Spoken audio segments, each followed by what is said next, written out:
Volume number 20، حدیث number 476۔ حضرت انس بن مالک رضی اللہ تعالی عنہ سے روایت ہے، نبی کریم صلی اللہ علیہ وسلم نے فرمایا، جنت میں ایک درخت ہے جس کا نام طوبیٰ ہے، جس کے سائے میں اگر کوئی گھڑ سوار 100 برس تک چلتا رہے پھر بھی اس کا سایہ ختم نہیں ہوگا۔ حدیث نمبر 477۔ حضرت ابو ہریرہ رضی اللہ تعالی عنہ سے روایت ہے کہ رسول اللہ صلی اللہ علیہ وسلم نے فرمایا، پہلا آدمیوں کا گروہ جو جنت میں جائے گا وہ 14ویں رات کے چاند کی طرح ہوگا، ان کے دل ایک جیسے ہوں گے، ان میں نہ بغض ہوگا اور نہ حسد۔ حدیث نمبر 478۔ حضرت ابو ہریرہ رضی اللہ تعالی عنہ سے مروی ہے کہ رسول اللہ صلی اللہ علیہ وسلم نے فرمایا، دوزخ نے اپنے پروردگار سے شکوہ کیا، کہنے لگی، اب تو گرمی کی شدت سے میرا یہ حال ہے کہ میں خود اپنے آپ کو کھا رہی ہوں۔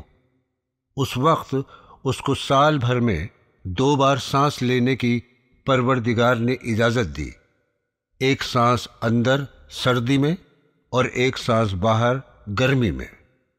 حدیث نمبر 479۔ حضرت ابو ہریرہ رضی اللہ تعالی عنہ سے مروی ہے کہ آپ صلی اللہ علیہ وسلم نے فرمایا، میں نے نیند کی حالت میں اپنے آپ کو جنت میں دیکھا کہ ایک عورت جنت کے گوشے میں وضو کر رہی تھی۔ میں نے پوچھا کہ یہ محل کس کا ہے؟ فرشتوں نے کہا کہ عمر بن خطاب کا۔ مجھے ان کی غیرت کا خیال آیا تو واپس آ گیا۔ اس پر حضرت عمر رضی اللہ تعالی عنہ رونے لگے اور عرض کیا، یا رسول اللہ، کیا میں آپ سے بھی غیرت کروں گا؟ حدیث نمبر 480۔ حضرت رافع بن خدیج رضی اللہ تعالی عنہ سے روایت ہے کہ نبی کریم صلی اللہ تعالی علیہ وسلم فرماتے تھے، بخار دوزخ کے جوش مارنے کے اثر سے ہوتا ہے، اس لیے اس کو پانی سے ٹھنڈا کر لیا کرو۔ حدیث نمبر 481۔ حضرت ابو ہریرہ رضی اللہ تعالی عنہ سے مروی ہے کہ رسول اکرم صلی اللہ علیہ وسلم نے فرمایا، تمہاری دنیا کی آگ دوزخ کی آگ کے 70 حصوں میں سے ایک ہے۔ لوگوں نے عرض کیا، یا رسول اللہ صلی اللہ علیہ وسلم، دنیا ہی کی آگ جلانے کے لیے کافی تھی۔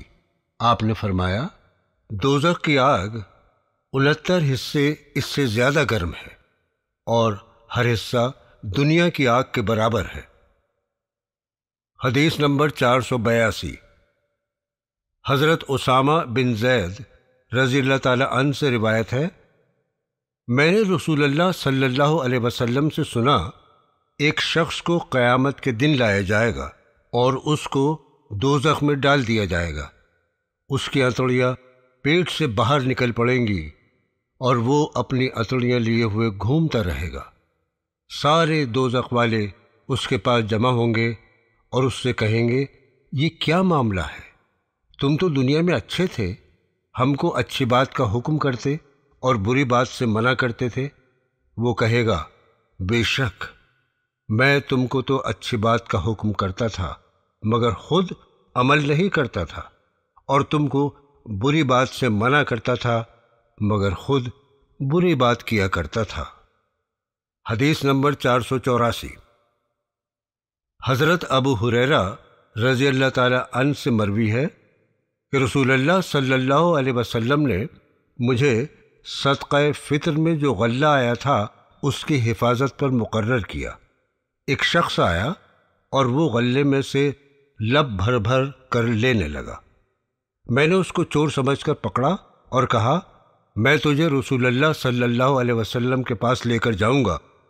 پھر آخر تک حدیث بیان کی، یعنی دوبارہ بھی پکڑا، اور جب تیسری بار میں نے اس کو پکڑا اور کسی طرح نہ چھوڑا تو وہ کہنے لگا، میں تم کو ایک بات بتلاتا ہوں، جب تم سونے کے لیے جاؤ تو آیت الکرسی پڑھ لیا کرو، اس کی برکت سے اللہ تعالیٰ کی طرف سے ایک فرشتہ برابر تمہاری حفاظت کرتا رہے گا اور صبح تک شیطان تمہارے پاس نہیں آئے گا۔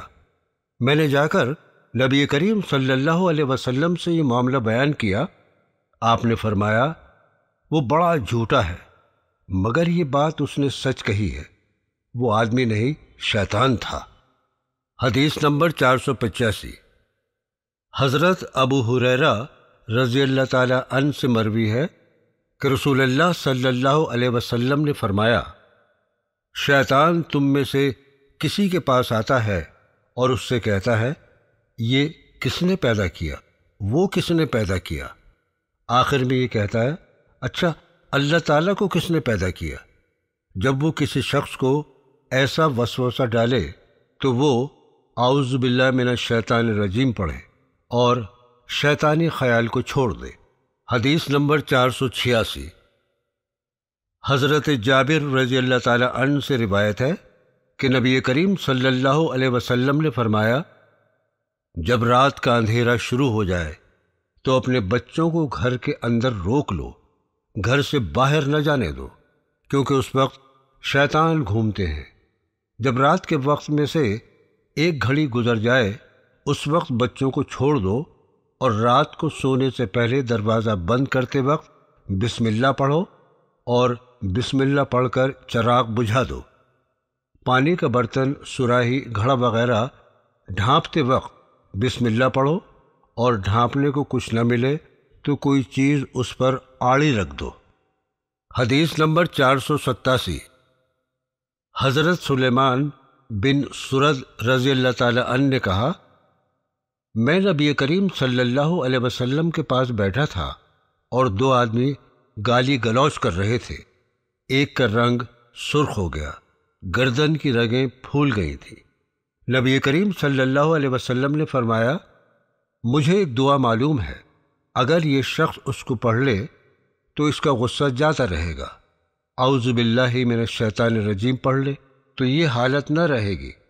لوگوں نے اس سے کہا، نبی کریم صلی اللہ علیہ وسلم فرماتے ہیں کہ شیطان سے اللہ کی پناہ مانگ لو۔ حدیث نمبر 488۔ حضرت ابو ہریرہ رضی اللہ تعالی عنہ سے مروی ہے کہ نبی کریم صلی اللہ علیہ وسلم نے فرمایا، جمائی شیطان کی طرف سے ہے۔ جب تم میں سے کسی کو جمائی آئے تو جہاں تک ہو سکے اس کو روکے، اس لیے کہ جب کوئی جمائی میں ہاں ہاں کی آواز نکالتا ہے تو شیطان اس پر ہنستا ہے۔ حدیث نمبر 489۔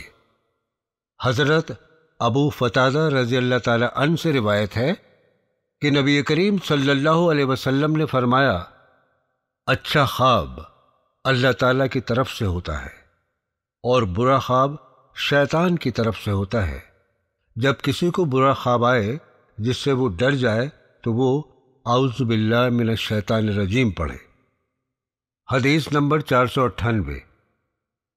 حضرت ابو سعید خدری رضی اللہ تعالی عنہ سے مروی ہے کہ نبی کریم صلی اللہ علیہ وسلم نے فرمایا، اللہ تعالیٰ قیامت کے دن فرمائے گا، آدم، وہ عرض کریں گے حاضر ہوں، ایک بھلائی آپ کے ہاتھ میں ہے۔ ارشاد ہوگا دوزخ کے لیے لشکر نکالو۔ وہ پوچھیں گے کتنا لشکر نکالوں؟ اللہ تعالیٰ فرمائے گا ہر 1000 آدمیوں میں سے 999۔ اس وقت مارے گھبراہٹ اور دہشت کے بچہ بوڑھا ہو جائے گا اور حمل والی کا حمل گر جائے گا، اور تم لوگوں کو دیکھو گے جیسے وہ مدہوش ہوں، حالانکہ وہ مدہوش نہیں ہوں گے، لیکن اللہ تعالیٰ کا عذاب بڑا ہی سخت ہوگا، لوگ خوف سے بے ہوش ہو جائیں گے۔ صحابہ نے عرض کیا، یا رسول اللہ، بھلا 1000 میں ایک ہم میں سے کون ہوگا؟ اب کیا امید ہے کہ ہم کو جنت ملے گی؟ آپ صلی اللہ علیہ وسلم نے فرمایا، قسم اس پروردگار کی جس کے ہاتھ میں میری جان ہے، مجھے امید ہے تم کل جنتیوں کا 1/3 حصہ ہوگے۔ ہم نے خوشی کے مارے اللہ اکبر کہا۔ پھر آپ صلی اللہ علیہ وسلم نے فرمایا، مجھے امید ہے کل جنتیوں کے آدھے تم ہوگے، آدھے میں دوسری امتیں۔ ہم نے خوشی کے مارے پھر اللہ اکبر کہا۔ آپ صلی اللہ علیہ وسلم نے فرمایا، تم تمام دنیا کے لوگوں میں ایسے ہوگے جیسے سفید بیل کی کھال میں ایک کالا بال یا کالے بیل کی کھال میں ایک سفید بال۔ حدیث نمبر 499۔ حضرت ابو ہریرہ رضی اللہ تعالی عنہ سے روایت ہے کہ نبی کریم صلی اللہ علیہ وسلم نے فرمایا، حضرت ابراہیم علیہ السلام اپنے والد آزر کو قیامت کے دن دیکھیں گے، منہ پر سیاہی اور گرد و غبار ہوگا۔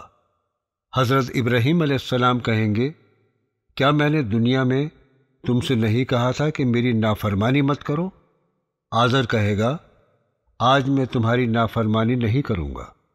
اس وقت حضرت ابراہیم علیہ السلام اللہ تعالیٰ سے عرض کریں گے، اے میرے پروردگار، آپ نے مجھ سے وعدہ فرمایا تھا کہ قیامت کے دن تم کو رسوا نہیں کروں گا۔ آج اس سے زیادہ کون سی رسوائی ہوگی کہ میرا باپ رسوا ہوا ہے، تیری رحمت سے محروم ہے۔ اللہ تعالیٰ فرمائے گا، میں نے کافروں پر جنت حرام کر دی ہے،